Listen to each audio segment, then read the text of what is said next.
안녕하세요. 사연 읽어주는 남녀입니다.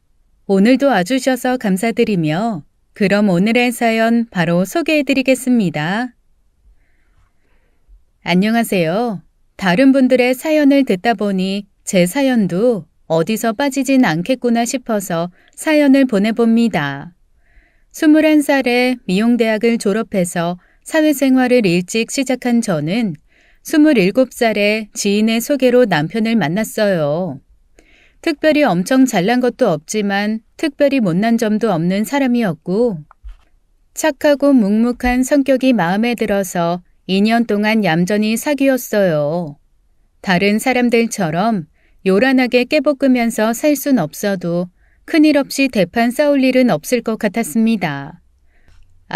다른 남자들처럼 음흉하지 않고 때 되면 저를 꼬박꼬박 집에 보내는 점도 좋았고요. 이 남자랑은 결혼도 할 수 있겠다라는 생각이 들 때쯤 자연스럽게 청혼을 받았고 상견례를 하게 됐죠. 시부모님도 괜찮았습니다. 시아버지는 남편처럼 차분한 분이었고 시어머니는 처음 보는 저나 저희 엄마랑도 쉴 새 없이 대화를 이어갈 수 있을 만큼 입담꾼이셨어요. 저희 집에 대대로 아들밖에 없거든요. 명절 때 모여도 죄 시커먼 남자들이라 여자가 얼마 없어서 적적했는데 우리 새아기가 들어오면 집안 분위기도 밝아지겠어요. 제 손을 잡으면서 따스하게 웃어주시는 얼굴에 저도 시어머니께 잘해야겠다는 생각도 들었습니다. 상견례는 화기애애하게 진행되었고 결혼식장이나 예물 같은 것도 큰 갈등 없이 잘 얘기됐어요. 그리고 신혼집 얘기가 나왔죠. 당시 저는 서울 유명한 부자 동네에 미용실에서 일했기 때문에 그 근처로 신혼집을 잡고 싶었습니다. 그래서 말씀드렸죠. 신혼집은 이 사람 회사랑 제가 일하는 미용실의 중간 지점으로 하면 어떨까 하는데 이 사람이랑은 얘기 정리했거든요. 아버님, 어머님은 어떠세요? 저희가 이미 정리했다고 했으니 당연히 그러라고 하실 줄 알았는데 시어머니는 놀라운 말을 하셨습니다. 에휴, 그쪽은 집값도 비싸지 않니? 아무리 너희가 모아둔 돈이 좀 되어도 그쪽에 구하면 작은 평수 전세도 어려울 것 같은데 이렇게 하는 건 어떠니? 우리 동네 집값이 요즘 괜찮거든. 적당한 평수 전세로 하고 너 그 좋은 재주 뒀다가 뭐해? 대출 조금 끼면 작은 개인 미용실 하나는 차릴 수 있지 않니? 제 개인 미용실이요? 그래. 너 원래 일하던 동네에선 어려워도 한적한 동네에서 원장은 할 수 있지 않을까? 출퇴근도 편하고 얼마나 좋아. 개인 미용실을 갖는 것 사실 모든 미용사의 꿈이기 때문에 흔들리고 있는데 시어머니가 강력한 한 방을 날리셨습니다. 결혼하면 애도 가지고 할 텐데 애 키우면서 출퇴근하는 게 좀 힘든 일이니? 요즘 경력 단절이다 뭐다 말도 많은데 네 미용실 하나 갖고 있으면 그런 걱정도 없지 않겠어? 며느리 경력 단절 걱정해주는 시어머니라니 저는 큰 감동을 받았고 그 자리에서 시어머니의 제안을 수락했어요. 어려움 없이 결혼식 준비를 하고 드디어 결혼식 당일이 되었습니다. 신부 대기실에 일찍 찾아온 친한 친구들과 사진도 찍고 아직은 한가해서 이런저런 얘기를 나누고 있는데 시어머니가 들어오셨어요. 어머, 우리 며느리 친구들이시구나. 우리 며느리 오늘 너무 예쁘죠? 역시나 친화력 좋게 제 친구들을 사로잡은 시어머니는 자연스럽게 저희 사이에서 수다를 떨었습니다. 아우, 이런 분위기 괜찮다. 우리 집엔 최남자들밖에 없어서 여자라곤 나뿐이거든요. 얼마나 재미없는지 몰라. 예, 그러고 보니 너희 집 친인척들은 여자가 많더라. 맞아요. 저희 집 남자 비율이 좀 적은 편이에요. 친척들도 거의 언니들이고요. 그쪽 유전자가 여자 유전자인가? 우리 집안은 남자 유전자가 센 것 같거든. 이러다 너네 딸만 낳으면 어쩌니? 제가 조금 당황해서 굳어있자 제 친구 한 명이 애써 웃으면서 말했어요. 헤이 어머니, 요즘 세상에 아들이면 어떻고 딸이면 어때요? 잘 낳아서 예쁘게 잘 키우면 되죠. 그러자 시어머니가 표정을 싹 굳히면서 대답하시더군요. 어머, 그건 젊은 사람들 얘기죠. 우리 세대는 아직 그렇게 생각 안 해요. 그리고 결국 대를 잇는 건 아들인데 무조건 아들이 있어야지. 딸은 결혼하면 출가 외인이잖아. 그 말 때문에 대기실 분위기가 얼어붙었고 또 다른 친구가 애써 상황을 정리했습니다. 어머, 어머니, 밖에 손님들 많은 것 같아요. 한번 나가보셔야 되는 거 아니에요? 어머니 아드님이 바쁘신 것 같아서요. 시어머니는 호들갑 떨며 나가셨고 친구들은 제 걱정을 시작했습니다. 야, 괜찮은 거 맞아? 좋은 시어머니 맞는 거야? 저도 조금 찝찝했지만 결혼식 날 다른 생각하고 싶지 않아서 애써 마음을 정리했습니다. 뭐 옛날 어른들이 다 그렇지 뭐. 말은 저렇게 하셔도 좋은 분이야. 결혼식은 무사히 끝났고 저는 드디어 꿈에 그리던 신혼여행을 떠났어요. 장소는 제 로망이었던 하와이였습니다. 따스한 햇빛과 기분 좋은 바다, 그리고 맛있는 음식이 가득한 신혼여행을 상상하면서 즐거운 마음으로 호텔에 도착했고 신혼여행 첫날은 제 기대에 부응하듯 행복했습니다. 하지만 첫날 밤 저에게 첫 번째 충격적인 사건이 닥쳤어요. 화장실에서 샤워를 하고 나온 남편의 머리가 글쎄 없는 겁니다. 조금 없는 것도 아니고 땜빵이 있는 것도 아니고 그냥 뒷머리만 조금 있을 뿐 거의 대머리나 마찬가지였어요. 제가 너무 놀라서 입도 못 다물고 있자 남편이 말하더군요. 미안해. 나 사실 머리가 없어. 대머리는 유전인 거 알지? 나 고등학교 때부터 머리가 빠지기 시작하더니 20대 중반부터 이렇게 됐어. 속여서 미안해. 저는 어이가 없어서 대답했죠. 아니, 그동안은 어떻게 숨겼어? 그냥 진짜 필사적으로 숨겼어. 내가 얼마나 노력했는지 당신은 상상도 못할 거야. 혹시 우리 데이트할 때 나 집에 꼬박꼬박 보낸 것도 이것 때문이었어? 남편은 침묵했죠. 침묵은 긍정이었고요. 한참을 조용하던 남편은 제 눈을 피하며 말을 이어갔습니다. 솔직히 나 지금 이 순간도 고민 많이 했어. 인터넷 글들 보면 대머리 때문에 헤어지는 사람도 많다던데 끝까지 숨겨볼까? 너랑 절대 헤어지고 싶지 않은데 애라도 하나 낳고 말해야 되나? 이 얘기까지 하는데 마음이 짠하더라고요. 자기가 무슨 날개 옷 잃어버린 선녀야? 애를 담보로 대머리인 거 숨기게. 미안해. 진짜 할 말이 없어. 그런데 한 번만 넘어가 주라. 뭐 충격적이긴 했지만 애초에 이 사람 외모 보고 결혼한 것도 아니고 머리가 좀 없기로써니 사람이 달라지는 것도 아닌데 이게 뭐 대수냐라는 생각이 들더라고요. 그리고 더 들어보니까 고등학교 때부터 가발을 쓰고 다니느라 학창시절에 축구 한 번을 제대로 못 즐겼다는 말에 화는 누그러지고 안쓰러운 마음이 들었습니다. 자기, 나 미용사인 거 잊었어? 잘하는 가발 디자이너도 있어. 한국 가면 내가 더 잘 어울리는 가발 하나 해줄게. 걱정 마. 제 말에 감동받아 눈물을 글썽이는 남편을 다독이면서 신혼여행 첫날 밤도 잘 마무리가 되었습니다. 그리고 한국에 돌아와 본격적인 신혼생활을 시작했죠. 신혼집이 어느 정도 정리가 되었을 때 시어머니가 두 손 가득 반찬을 들고 집에 놀러 오셨습니다. 어우, 결혼하면 우리 아들 몇 번 못 볼까봐 걱정했는데 가까우니까 좋다 얘. 혹시 내가 너무 자주 와서 불편하면 얘기하고. 에이, 어머니가 그냥 오시는 것도 아니고 저희 먹으라고 반찬도 잔뜩 주시는데 저야 감사하죠. 뭐? 예, 너 그 말 앞으로도 반찬 많이 가지고 오라는 말로 들린다. 어머, 우리 어머니 꽈배기 장인이셨네요. 갑자기 웬 꽈배기 장인? 제가 좋은 뜻으로 한 말을 베베 꼬아서 들으셔가지고. 에이, 당연히 감사하단 뜻이죠, 어머님.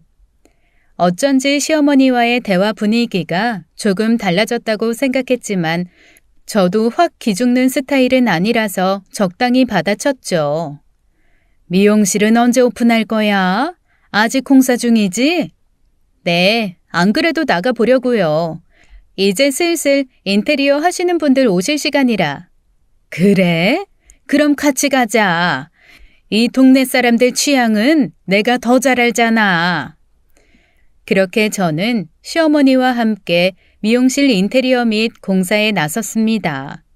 처음에는 사소한 것까지 신경 써주시는 게 너무 감사했는데 어째 점점 아니 의자랑 거울은 이쪽에 놓는 게 맞다니까. 어머님, 그러면 제가 머리 손질할 때 옆으로 서서 해야 돼요. 아니 손님이 왕 아니야? 손님이 편한 쪽으로 해야지. 말도 안 되는 참견을 하시더라고요. 그래서 적당히 시어머님을 돌려보내면서 작업하길 한 달. 드디어 소원이었던 저만의 미용실이 생겼습니다. 물론 반은 제 돈, 반은 은행 돈이었지만 말이죠. 부지런히 갚으면서 열심히 일하면 좋은 날이 오겠다 생각하면서 미용실 오픈을 한 첫날, 시어머니가 행운목 화분을 하나 사가지고 오셨어요. 우리 며느리 오픈 축하해. 내가 여기 홍보하려고 친구도 데려왔어. 물론 화분만 사오신 건 아니고 친구분도 함께 말이죠. 우리 며느리 머리 잘해. 저기 압구정 알지? 부자 동네. 거기 있는 미용실에서 10년 동안 일하다가 여기 문 연 거야. 나 믿고 머리 해봐.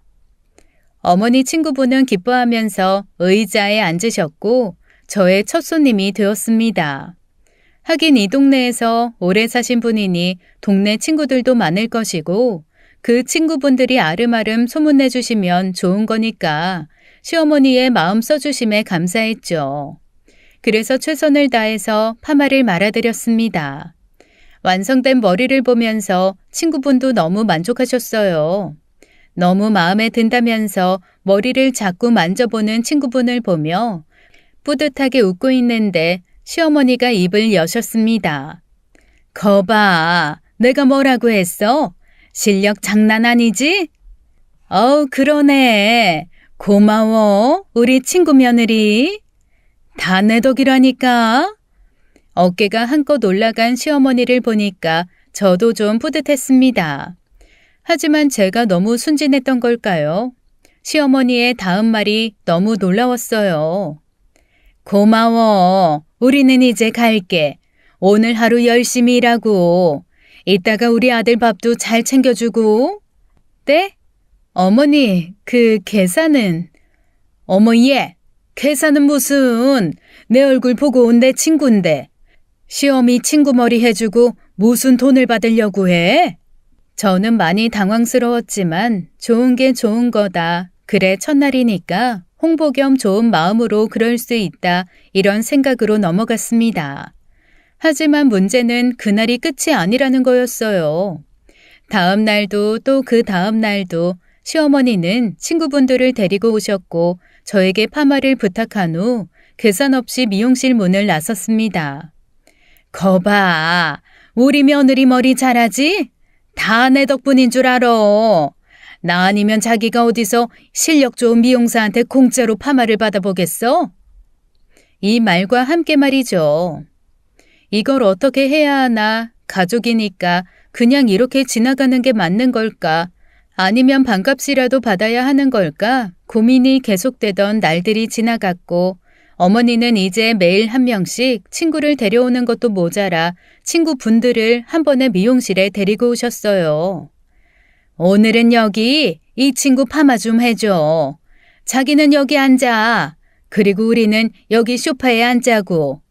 예, 우리 커피 좀 줘. 커피 4잔이랑 나는 녹차로. 시어머니와 친구분들께 제대로 된 인사도 드리기 전에 벌어진 상황에 제가 어떻게 해야 할지 몰라 일단 가만히 서 있으니 시어머니의 재촉이 돌아왔습니다. 얘 뭐해? 우리 커피 좀 달라니까. 어머, 어머니 여기 카페 아닌데 혹시 잘못 알고 들어오신 건 아니죠? 너는 나를 바보로 아니? 뭔 소리 하는 거야? 아니 미용실에서 너무 당당히 커피 찾으시길래요. 이번만 제가 서비스로 드릴게요. 시어머니 혼자셨으면 말을 더 얹었을 텐데 친구분들도 계시고 하니 일단 커피와 녹차를 각각 준비해드렸고 친구분 머리를 해드리기 시작했죠. 시어머니와 친구분들의 수다는 계속되었습니다. 그래서 그 집 아들이 이혼을 했다는 거야? 글쎄 바람을 폈대. 며느리기가 엄청 셌나 봐. 그럼 그렇지. 남자는 여자하기 마련인데 요즘 여자애들은 기가 세다니까. 그러니까 남편들이 밖으로 돌지. 우리 땐 안 그랬잖아. 제가 듣기는 좀 불편한 대화 내용이 큰 소리로 오갔고 시어머니와 친구분들의 대화는 빠르게 바뀌었습니다. 보통 동네 사람들 험담이긴 했죠. 그러다 저와 제 남편 얘기가 나왔습니다. 우리 며느리는 안 그래. 얼마나 착해. 자기들 머리도 해주고 말이야. 이게 다 내가 우리 며느리한테 잘해서 자기들이 얻는 호사라니까. 그러네. 그러고 보니 자기 아들이랑 며느린 시댁 근처에 사는 것도 대단해. 요즘 애들 안 그러던데. 그게 다 요즘 애들이 멍청해서 그런 거라니까. 시댁이랑 가까우면 얼마나 좋아. 우리 애들 애 낳으면 내가 봐줄 수도 있고. 얘, 안 그러니? 듣고 있지? 그리고 저에게 애를 낳으면 애도 봐줄 거라면서 너는 걱정 없이 일하라는 말도 하셨어요. 저희 대화를 가만히 듣고 있던 어머니 친구분이 그러고 보니 며느리가 참 단아하고 예뻐서 딸이 엄마 닮으면 예쁘겠네. 이런 말을 하셨는데 저희 시어머니 갑자기 화를 내시더군요. 딸? 딸은 무슨 무조건 아들 낳아야지. 그래, 말 나온 김에 얘기 좀 하자. 우리 집의 손녀는 아무 소용없는 거 알지? 대대로 아들만 낳았다고 얘기했잖아. 너도 꼭 아들 낳아야 한다. 어머님, 그게 어떻게 제 맘대로 되나요? 같이 만드는 건데. 저번에 결혼식 때 봤잖니. 우리 집은 거의 아들만 있는 거. 만약 딸 나오면 그건 니네 친정 쪽 유전자 탓인 거다. 어머, 그러면 못생긴 아들 나오면 어머니 쪽 유전자인 건가요? 뭐? 아니, 그렇잖아요. 친구분이 말씀하셨듯 저는 예쁜데 예비 아빠는 딱히 그렇질 않으니까. 시어머니는 어이없다는 듯 헛기침으로 저와의 대화를 마무리하셨습니다. 하지만 그 후로 2시간은 더 떠들다 가셨고요. 시어머니와 친구분들은 거의 매일같이 제 미용실에 오셨고 다른 손님이 있을 때도 큰 소리로 동네 사람들 험담을 하셨습니다. 어느 날은 손님이 저를 조용히 불러서 한마디 하시더라고요. 원장님, 이건 좀 아닌 것 같아. 내가 머리하러 와서 동네 사람들 욕 들을 건 아니잖아. 어린 원장님이 머리하는 센스 있는 것 같아서 좋았는데 나는 앞으로 못 오겠다. 그 말을 듣자 아 그래 더 이상은 안 되겠다 싶더라고요. 그날 장사를 끝내고 집에 가는 길에도 저녁을 먹으면서도 너무 고민이 돼서 남편에게 이 상황을 얘기했습니다. 그랬더니 제 남편 딱 한마디 하더군요. 알아서 해. 둘 문제에 나 끼우지 말고. 내 생각하지 말고 당신 하고 싶은 대로 해. 이건 뭐 내 편인 건지 아닌 건지 여하튼 남편도 허락 아닌 허락을 했으니 마음을 단단히 먹고 시어머니께 전화를 드렸습니다. 그리고 오늘 고객님이 이런 말을 하더라 그러니까 앞으로는 좀 자제해 주셨으면 좋겠다. 시어머니의 대답은 이거였습니다. 예, 우리가 떠들어봤자 얼마나 떠든다고 그러니? 너는 그리고 한 번 보고 말 고객이 나보다 중요해? 내가 철벽에 대고 얘기를 했구나 싶더라고요. 이렇게 되면 정면 돌파만이 답이란 생각이 들었습니다. 그리고 다음 날 시어머니는 어김없이 친구분들을 몰고 오셨어요. 예, 있지. 이 친구 저번에 파마했던 거 기억나지? 여기 옆부분이 조금 풀렸다지 뭐니. 여기만 살짝 한 번 더 말아줘. 그러셨구나. 네, 이 부분만 살짝 손봐드리는 건 2만 원이에요. 제 말을 듣고 시어머니는 완전 어이없어 하셨습니다. 예, 뭔 소리야? 내 친구인데 무슨 돈을 받아? 어머니, 제가 그동안은 그냥 어머니 얼굴 봐서 다 해드렸는데요. 계산을 해보니까 공짜로 머리 하신 것들만 150만 원이 넘더라고요. 그러면 이건 더 이상 호의일 수는 없죠. 그리고 여기는 어머님 댁도 아니고 카페는 더더욱 아니거든요. 자꾸 와서 커피 달라고 하시고 큰 소리로 수다 떠시는 거 너무나 영업 방해예요. 뭐? 얘가 못하는 소리가 없구나. 너, 내 친구들 앞에서 꼭 이래야겠어? 그래서 제가 어제 전화로 살짝 말씀드렸잖아요. 너 나한테 무슨 억하심정이 있니? 그래서 이래? 공과 사를 구분하는 거예요, 어머니. 가족끼리 무슨 공과 사? 너 정말 어이없다. 목소리가 점점 커지자 보다 못한 친구분이 시어머니를 데리고 나가시더라고요. 그 후로 미용실은 조용해졌습니다. 문제는 미용실만 조용해졌다는 거죠. 시어머니는 그 후로 저녁마다 저희 집에 와서는 반찬이 이게 뭐니? 너 일한다고 집안일 등한시하는 거 아니지? 네 말대로 공과 사는 정확히 구분해야 될 거 아니냐? 집안일 잔소리. 너희 근데 애는 언제 낳을 거니? 얼른 낳아야 하지 않겠어? 네가 공과 사를 정확히 구분하는 걸 좋아하지만 내가 너 일하는 동안 애는 봐주마. 이런 시어머니가 어딨니? 네가 싸가지 없이 굴어도 애 봐주겠다고 하고. 애를 낳으라는 재촉. 또 다른 고통의 시작이었습니다. 그러던 중 제가 드디어 임신을 했는데요. 임신 소식을 들은 시어머니 태도가 또 싹 바뀌시더라고요. 와서 밥도 해주시고 청소도 종종 해주셨어요. 미용실도 혼자 오셔선 수건 빨래도 돌려주셨죠. 물론 아들을 낳으려면 열 있는 음식이 좋다면서 고열량 뜨거운 음식만 먹이셨고 몸은 차가워야 한다면서 냉찜질을 해주시고 하셨지만 뭐 이 정도는 힘든 것도 아니었습니다. 처음엔 익숙하지 않은 대접이었지만 이 요상한 공주 대접이 익숙해질 무렵 드디어 아이를 낳았어요. 저에겐 눈에 넣어도 아프지 않을 소중한 아이였지만 시어머니는 갓 태어난 아이를 보고 싶어 하지도 않으셨습니다. 예, 여러분이 예상하셨듯 딸이었거든요. 거 봐라. 너한테 문제가 있는 게 맞다니까. 내가 그렇게 신경을 많이 써줬는데 결국 딸이라니. 어머니, 알고 보니 그 미신들이 잘못된 거 아니었을까요? 그 미신들 어디서 들으신 거예요? 뭐? 아무래도 어머님이 잘못 알아오신 것 같은데. 근데 저는 감사해요. 제 딸이 절 닮아서 너무 예쁘더라고요. 시어머니는 화를 내면서 병실을 나가버리셨고 시아버지만이 저의 어깨를 두드리며 말씀하셨습니다. 예쁜 공주 낳으라 고생했다. 같이 내려가서 한번 보자꾸나. 그리고 아들만 있어서 칙칙한 집에 예쁜 공주님 낳아줘서 고맙다는 말도 해주셨어요.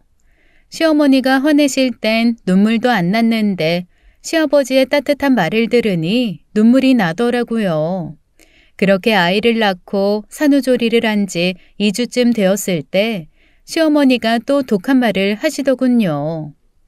예, 너 근데 일 안 하니?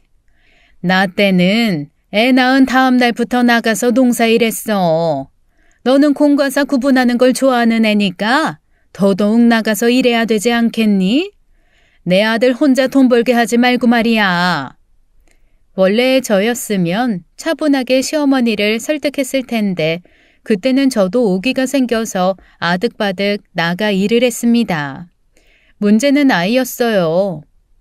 아이 낳으면 어머님이 돌봐주신다고 하셨잖아요. 그러면 저 일할 동안 어머님이 좀 봐주실 수 있나요?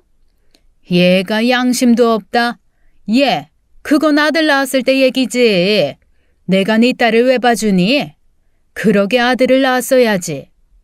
더 이상의 말을 듣고 싶지도 않고 아쉬운 소리 하기도 싫어서 됐다고 하고 친정 어머니께 부탁드렸죠.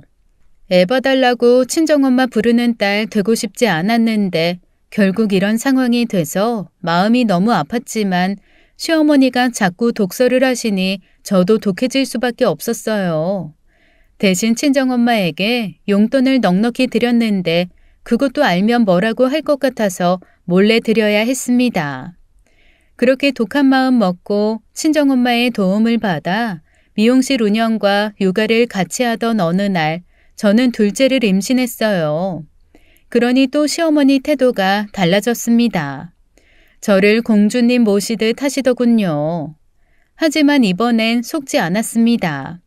어머님이 뭐라고 하든 제가 하고 싶은 대로 했죠.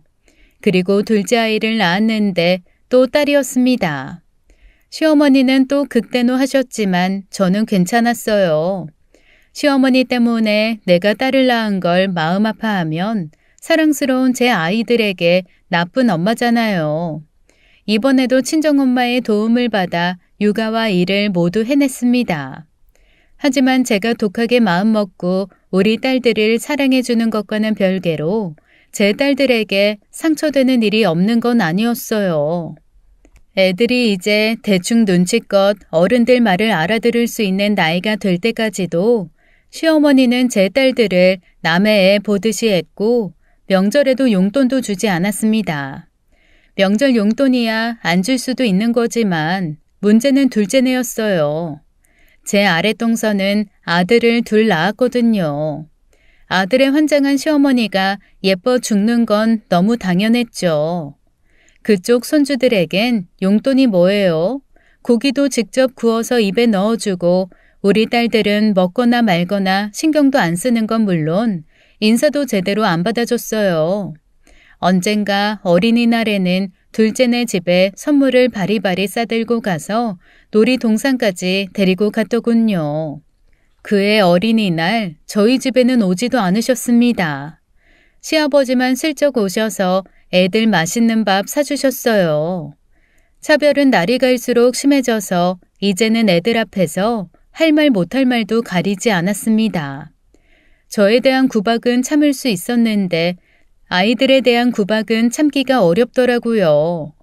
첫째가 유치원 중급반에 들어갔을 때쯤 제가 친정어머니께 육아비를 드리고 있다는 사실을 알게 된 시어머니는 또 막말을 쏟아내셨습니다. 아니, 돈 벌어서 가정에 써야지 친정에 갖다 주려고 미용실 차렸니? 내 용돈은 고작 50 주면서 네 친정어머니만 100 주는 게 말이 돼? 아니 어머님, 저희 엄마가 애들 봐주는 값 드리는 거예요. 육아가 얼마나 힘든지 어머님도 아시잖아요. 헐씨고, 그러게 아들 낳았으면 내가 공짜로 다 봐줬을 텐데. 얘, 딸 집에서 귀하게 키워서 뭐 하려고? 네 미용실 출근할 때 데려가. 일찍 일 가르쳐서 나중에 네 시대로 쓰면 딱이겠다. 어머니! 애를 두고 하는 너무 심한 말에 머리끝까지 화가 난 저는 태어나서 제일 큰 소리로 소리를 질렀습니다. 그런 저를 본 시어머니는 곡소리를 하셨죠. 아이고 내 팔자야. 장손한테 손주도 못 봤는데 이제는 며느리가 날 잡아먹으려고 하네. 잡아먹어요? 제가요? 아니요. 저도 좋은 것만 먹는 사람이라서요. 먹을 수 있어도 어머님 같은 분은 안 먹고 싶네요. 너 지금 그게 할 소리야? 그때 시아버지가 한 소리를 하셨죠. 둘 다 그만해. 아가 너는 애들 데리고 집으로 가고 당신도 그만해. 그나마 저와 제 딸들을 챙겨주던 게 시아버지라서 저는 그쯤 화를 삭히고 애들을 데리고 집으로 갔어요. 그 후 시어머니 얼굴만 보면 화가 치밀 것 같아서 저는 자연스럽게 시댁의 발길을 끊었습니다. 처음엔 잔소리 전화도 오고 저희 집에 와서 못할 말도 하셨는데 전화도 발길도 점점 줄어들었죠. 눈치상 시아버지가 막는 것 같았습니다. 고부관계에 무신경한 남편, 악독한 시어머니, 아들 낳았다고 잘난 척하는 아랫동서 등등 시아버지는 지옥 같은 이곳에 저의 유일한 숨쉴 구멍이었어요. 그런데 시댁의 발길을 끊은 지 1년 정도 되었을 때 시아버지가 갑자기 돌아가셨습니다. 유일하게 저에게 잘해주셨던 시아버지가 가시니 너무 슬프고 마음이 안 좋았어요. 조용히 마음을 추스르며 울고 있는데 시어머니는 자기 남편 죽은 슬픔은 느껴지지도 않는지 저에게 이런 말을 하시더군요. 얘 봐라. 아들들은 저 어린애들도 상주복 입고 역할이 있는데 딸들은 없잖니. 내가 아들 타령한 이유가 다 있는 거야. 이제 어른들 말을 다 알아듣는 첫째 딸은 눈물이 그렁그렁해졌고 눈치껏 자기한테 안 좋은 말 한다는 걸 안 둘째 딸도 울면서 제 품에 안겼습니다. 그땐 생각했어요. 그냥 영원히 상종을 하지 말아야겠다. 남편이 뭐라고 하든 시댁과는 손절을 해야겠구나. 시아버지도 안 계시니까 꼭 그렇게 해야겠다. 장례가 끝난 후 어느 정도 시간이 지나고 나서 남편에게 말했죠. 나 이제 어머님 안 보고 살고 싶어. 애들도 못 만나게 할 거야. 어차피 아쉽지도 않으시겠지만. 남편은 어느 때와 다름없이 대답했어요. 네가 알아서 해. 그 후론 천국이나 다름없었습니다. 시어머니 안 보고 사니까 우리 딸들이랑 얼마나 행복한지 하루가 다르게 쑥쑥 커가는 딸들을 보는 게 행복이었습니다. 남편한테 좀 미안하긴 했는데 시아버지도 돌아가시고 제가 시댁 손절을 해서 그런지 자기가 어머니를 더 챙기는 것 같았어요. 전화도 자주 하는 것 같고 회사에서 바로 시댁으로 퇴근할 때도 많았어요. 어머니랑 저녁 먹고 들어온다고. 저도 자식된 도리로 찔리는 건 있어서 그러라고 했죠. 가끔 어머님 맛있는 거 사드리라고 돈도 좀 보내줬고요. 주말에도 어머니 보러 시댁에 간다길래 저렇게까지 효자였나 싶다가도 상황이 상황인 만큼 충분히 그럴 수 있다고 생각했습니다. 하루는 저녁에 오랜만에 온 가족이 저녁을 먹는데 남편의 휴대전화 벨이 울렸습니다. 발신자는 어머니. 급히 전화를 받고 방으로 가더라고요. 통화 정도는 앞에서 해도 되는데 어머님이 아직도 내 욕하시나? 단순하게 생각하고 있는데 나 엄마한테 좀 가봐야 될 것 같아. 체하셨대. 그래서 얼른 가보라고 했죠. 집에 있는 소화제도 좀 챙겨주면서요. 그리고 그날 밤도 남편은 아주 늦게 집에 돌아왔습니다. 어머님은 좀 어때? 괜찮으셔? 우리 엄마? 왜? 왜냐니? 체하셨다며. 괜찮아지셨어. 노인네가 뭘 그렇게 많이 먹어가지고. 좀 의아했지만 뭐 괜찮아지셨다니 다행이다 생각했죠. 그리고 다음 날 오랜만에 딸들을 다 데리고 장을 보러 갔는데 둘째가 갑자기 제 치마폭으로 들어와 숨더라고요.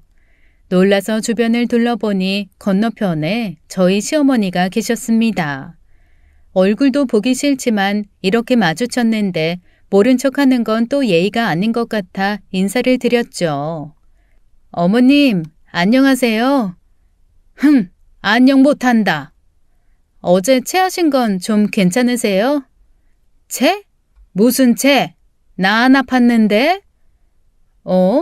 어제 아범이 어머니 체하셨다고. 뭔 소리 하는지 모르겠구나. 그것보다 네가 날 안 본다고 해도 그렇지. 아범이랑도 멀어지게 하는 건 좀 아니지 않니? 얘가 원래 이렇게까지 나한테 무신경한 애가 아닌데 2달째 집에 안 와. 전화도 잘 안 받고.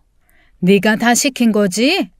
어휴, 집안에 여자가 잘 들어와야 되는데 내 팔자야. 네? 아닌데요?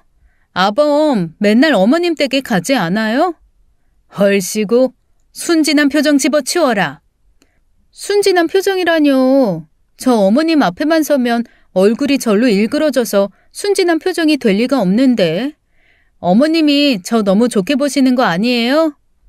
결국은 또 싸우고 헤어졌죠. 근데 참 이상한 일이었습니다. 요즘만큼 남편이 효자였던 적이 없었는데 하지만 시어머니도 믿을 수 있는 말을 하는 사람은 아니었기 때문에 저는 일단 의문을 거두었죠. 하지만 여전히 시댁에서 저녁을 먹고 오는 남편, 어머니에게 오는 전화를 수시로 나가서 받는 남편을 보면서 이상하다고 느끼던 중 제일 의심 가는 장면을 포착했습니다.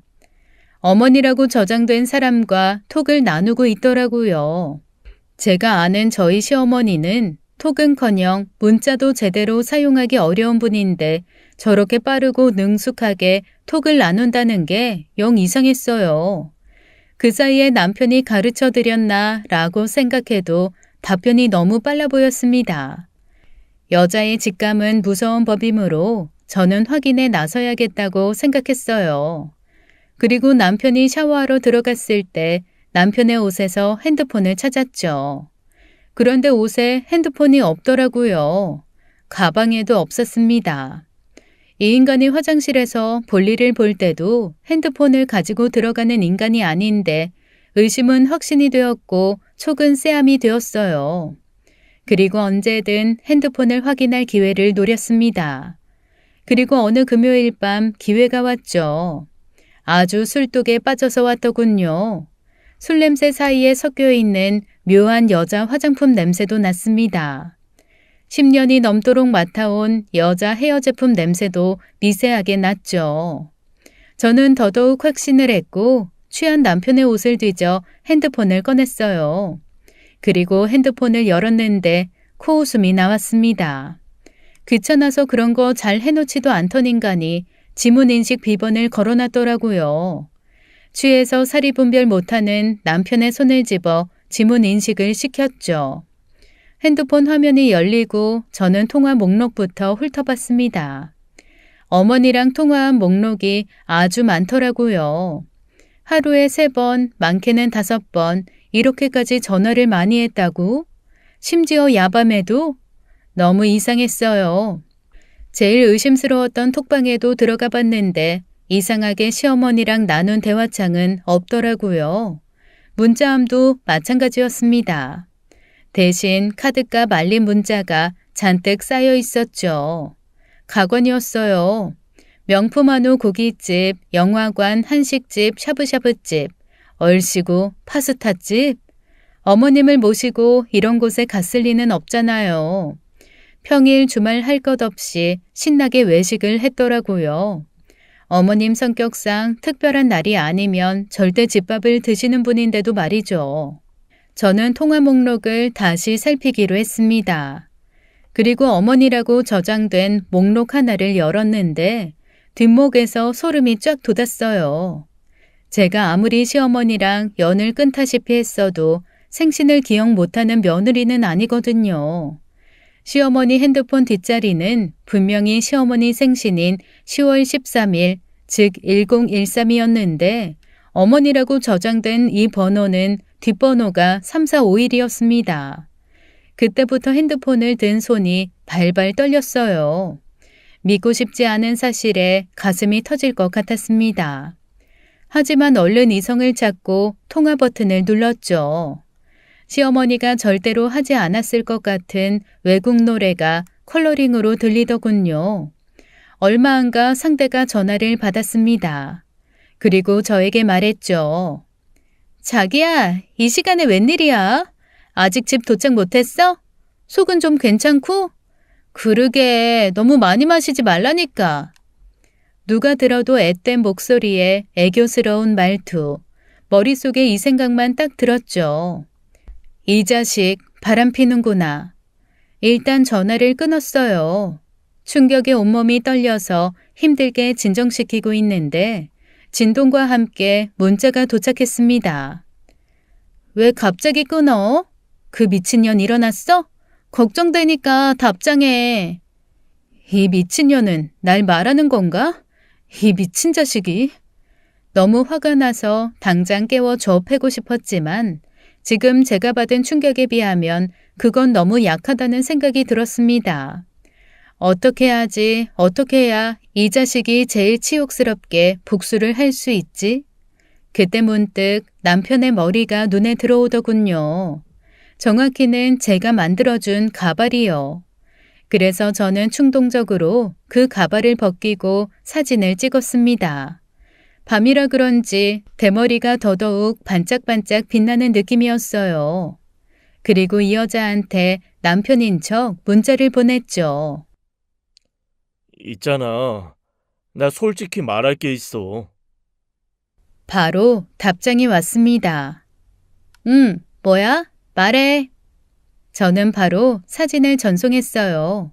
전송하자마자 전화가 오고 난리도 아니더군요. 제가 전화를 안 받자 문자 알림이 쉴 새 없이 울렸습니다. 오빠 뭐야? 대머리야? 아니지? 장난치는 거지? 뭔데? 지금 이 사진 누가 찍은 거야? 오빠 전화 좀 받아. 아니, 오빠 대머리야? 그동안 날 속였어? 대답해 보라고. 정신없이 오는 문자들을 보면서도 이걸론 부족하단 생각이 들었습니다. 내가 지네 엄마한테 가중 구박 다 당하면서 애들 키우는 동안 지는 바람을 피고 있었단 말이야?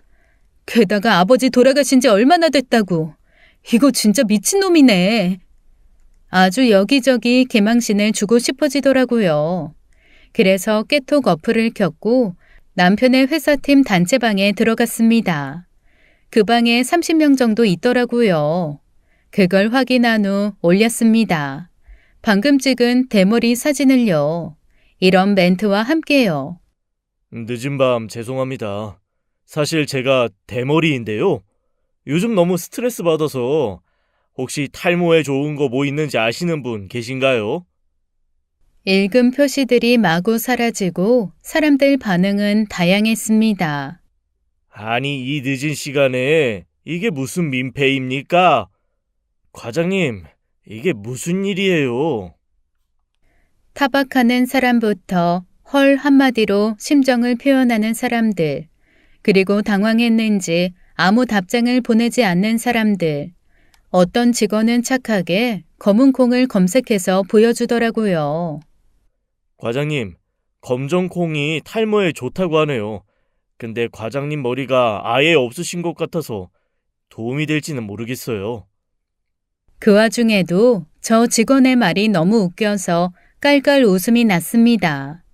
물론 이 개자식이 깰까봐 금방 소리를 죽였지만요. 그래도 아직 복수가 부족하다고 생각했어요. 그래서 손가락을 좀 더 움직여봤죠. 그리고 사실 제가 대머리인 주제에 바람을 피고 있거든요. 아내가 맞춰준 가발을 쓰고 어린 애인 만나고 있습니다.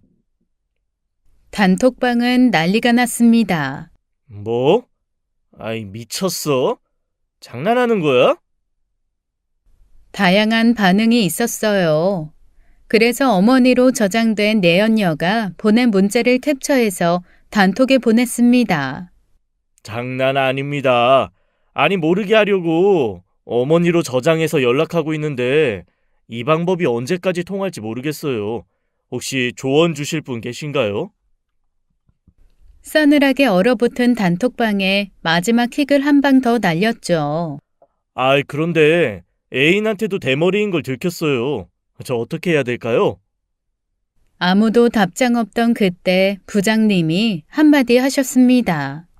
이 과장, 회사 단톡방이 자네 장난치는 곳이야? 장난이 아니라면 더 문제지만 뭐든지 간에 내일 아주 후회하게 될 거야. 부장님의 말투에서 분노가 느껴졌어요.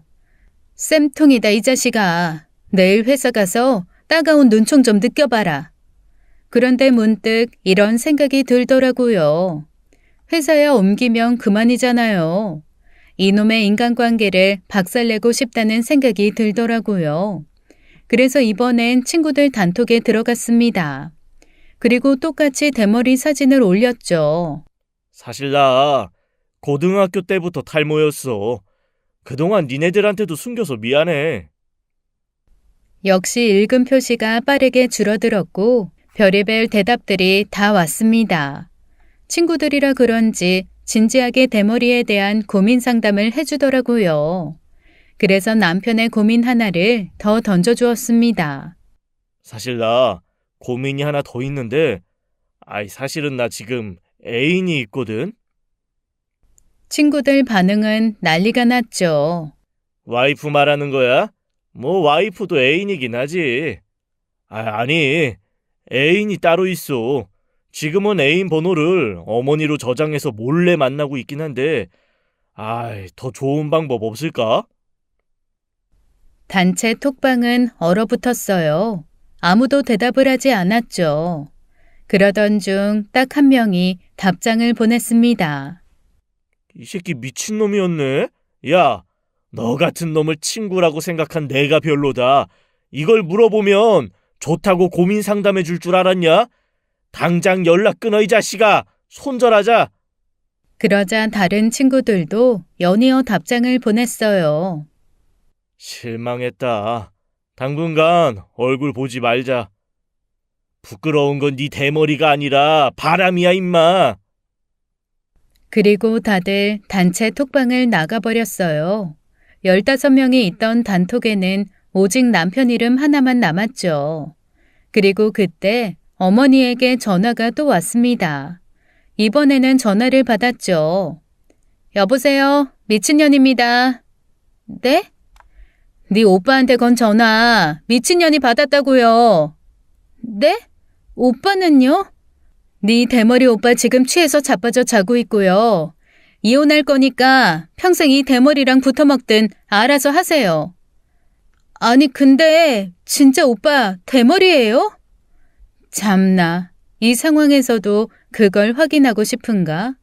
역시 유부남이랑 바람피는 여자도 정상이 아니라고 생각하면서 전화를 끊었습니다.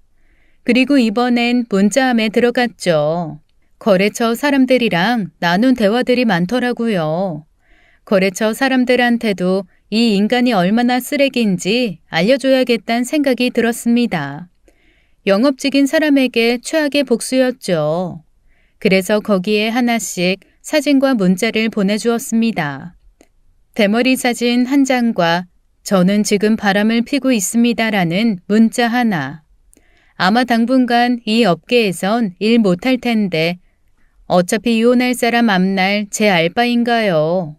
잘못하면 벌을 받는다는 건 확실히 알려줘야죠. 그렇게 남편 핸드폰을 샅샅이 뒤져서 핸드폰 속에 남편이 로그인해둔 각종 메일함, 인스타그램이나 페이스북에도 대머리 사진과 내연녀에게 온 문자를 캡처해서 올렸습니다. 그런데도 분노가 사라지지 않아서 남편의 톡 프로필 사진에 들어갔죠. 이름은 바람난 대머리 나무로 바꾸고 프로필 사진도 지금 찍은 대머리 사진으로 바꿨고요. 그러다 보니 어느새 아침이 밝았더라고요. 이 자식이 깨기 전에 이 집에서 나가야겠다는 생각이 들었습니다. 근데 그냥 나가긴 또 아쉽잖아요. 제가 사랑과 애정으로 맞춰줬던 비싼 가발들을 다 꺼냈어요. 그리곤 하나도 남김없이 모조리 가위로 잘라버렸습니다. 자른 가발들은 화장실 욕조에 물 채워서 담그고 두 딸을 깨워서 옷 입혀 집에서 나왔습니다. 뒤도 돌아보지 않고 택시 타고 친정으로 갔죠. 이 새벽에 무슨 일이냐며 걱정하는 엄마 아빠에게 사정 설명을 했더니 너무 마음 아파하시더라고요. 그래서 씩씩하게 말씀드렸습니다. 에이, 나 앞으로 잘 살라고 나온 건데 속상해 마셔. 나 우리 애들 키우면서 살 능력 되는 거 알잖아. 비몽사몽한 애들을 일단 재우고 있는데 전화벨이 울리더군요. 남편이었습니다. 심호흡하고 전화를 받았어요. 예상한 대로 고래고래 소리를 지르더라고요. 너 미쳤어? 지금 무슨 짓을 한 거야? 저도 지지 않고 소리를 질렀습니다. 미친 건 너지 이 새끼야. 제정신인 자식이 멀쩡한 가정 냅두고 바람을 펴? 됐고 이혼소장 보낼 거니까 도장이나 찍어. 2번 다시 나랑 애들 볼 생각 하지 마. 너 내가 가만히 있을 것 같아? 너 이거 명예훼손이야. 알아? 바람난 남편 주제에 훼손될 명예가 어딨니? 네 명예는 네가 훼손한 거야, 이 멍청한 자식아. 네 목소리 듣기 싫으니까 끊어. 와우, 제가 이렇게 소리 잘 지를 수 있는 사람이라는 걸 처음 알았잖아요. 어찌나 통쾌하던지. 그런데 웃긴 건 뭔지 아세요? 한 두어 시간 후 시어머니한테서도 전화가 온 거 있죠. 너 정말 미쳤니? 내가 예전부터 말했지? 남자는 여자하기 나름이라고. 네가 고개 빳빳이 들고 나랑 갈등 일으키고 남편한테 무뚝뚝하게 구니까 애가 밖으로 돈 거 아니야. 너는 진짜 잘하는 게 뭐니? 어? 아, 공과 사 구분하는 거 잘하나? 저 다 잘해요. 일도 잘하고요. 애도 잘 키우고요. 그러는 어머니는 인생 최대 업적이 아들 낳은 거라 어떡해요? 그것도 2딸이랑 마누라 두고 바람난 대머리 아들. 뭐? 아, 아들 낳는 거 유전이라고 하셨죠? 대머리도 유전이라던데. 유전의 힘이 강하긴 한가 봐요. 우리 애들이 딸이라 얼마나 다행인지. 아니면 그쪽 분 아들처럼 문어 대가리 될 뻔했네요. 너 진짜 시애미한테 못하는 말이 없구나. 엥? 아드님 더 이상 제 남편 아닌데? 어떻게 제 시어머니세요? 이제 남이니까 전화 끊겠습니다. 더 쏴주고 끊었어야 했는데 싶다가도 법적으로 쏴주자 싶어서 꼼꼼하게 이혼 소송을 준비했습니다. 그런데 남편, 아니 바람난 전 남편도 저를 고소했더라고요. 명예훼손죄로요. 하지만 제 변호사님이 말하길 이거는 크게 걸리진 않을 거예요. 뭐 어디 큰 커뮤니티가 있는 인터넷에 올린 것도 아니고 변호만 잘하면 약식 기소될 가능성이 높아요. 하지만 괘씸해서 저도 소송 하나를 더 걸었어요. 남편의 내연녀에게 상간녀 소송을 걸었죠. 증거도 충분하고 멍청한 내연녀가 바람핀 건 당신 남편인데 왜 자기한테 소송을 거냐면서 진술이나 다름없는 말을 했거든요. 그렇게 3개의 소송이 섞여 진흙탕 싸움이 계속됐는데요. 남편도 지가 건 명예훼손 소송은 크게 득될 것 없고 제가 건 이혼 소송이 지 잘못 100%라서 큰일 날 것 같았는지 어느 날 제 친정에 찾아왔더라고요. 자기야, 뭐? 자기는 누가 자기야? 애들 보기 전에 꺼져. 내가 잘못했어. 다시 합치자는 말은 안 할게. 나 조금만 봐주면 안 될까? 나 지금 네가 사진 보낸 것 때문에 회사도 간두고 퇴직금으로 산단 말이야. 그게 왜 나 때문이야? 네가 큰일 난 건 네 때문이지. 그래서 이렇게 미안하다고 하잖아. 제발 양육권이고 뭐고 내가 다 줄게. 집만 어떻게 안 될까? 너는 미용실도 있잖아. 그거 내 미용실이야. 내 돈, 내 대출이고. 집에 내 돈도 반 들어간 거 알지? 스토킹죄로도 고소하기 전에 썩 꺼지래도. 남편은 욕을 지 씹으면서 돌아섰죠. 와서 비는 걸 보니까 좀 꼬숩긴 하더라고요. 하지만 봐주는 건 절대 안 될 일이었죠. 결국은 저의 변호사님 말대로 저는 간단한 명예훼손 약식 기소로 벌금 100만 원 내고 끝냈고요. 이혼 소송 승소, 같이 살던 집이랑 양육비를 얻어냈죠. 아, 2딸의 양육권도 당연히 제가 가져왔고요. 상간녀 소송 위자료도 아주 두둑하게 받았답니다. 반년은 먹고 놀아도 될 만큼 벌었어요. 같이 살던 집이랑 시댁 근처에 있는 미용실은 당연히 정리하고 현금화 시켜서 친정집 근처로 새 집을 얻고 새 미용실을 열었습니다. 소송 싸움을 할 땐 조금 지치긴 했지만 지금은 너무 행복해요. 친정 부모님도 자주 만나면서 두 딸과 재미있게 잘 살고 있습니다. 전 남편은 이직에 성공했다고 하더라고요. 영업직은 아니라던데 자세히는 모르겠네요. 알바도 아니고요. 저의 사연은 여기서 끝이고 행복은 현재 진행형인데요. 여러분이 재미있게 들으셨으면 좋겠습니다. 전 남편이랑 전 시어머니 욕도 좀 시원하게 해주세요. 감사합니다. 지금까지 사연 읽어주는 남녀였습니다. 끝까지 시청해주신 여러분 감사드리며 저희는 다음 사연으로 돌아올게요. 감사합니다.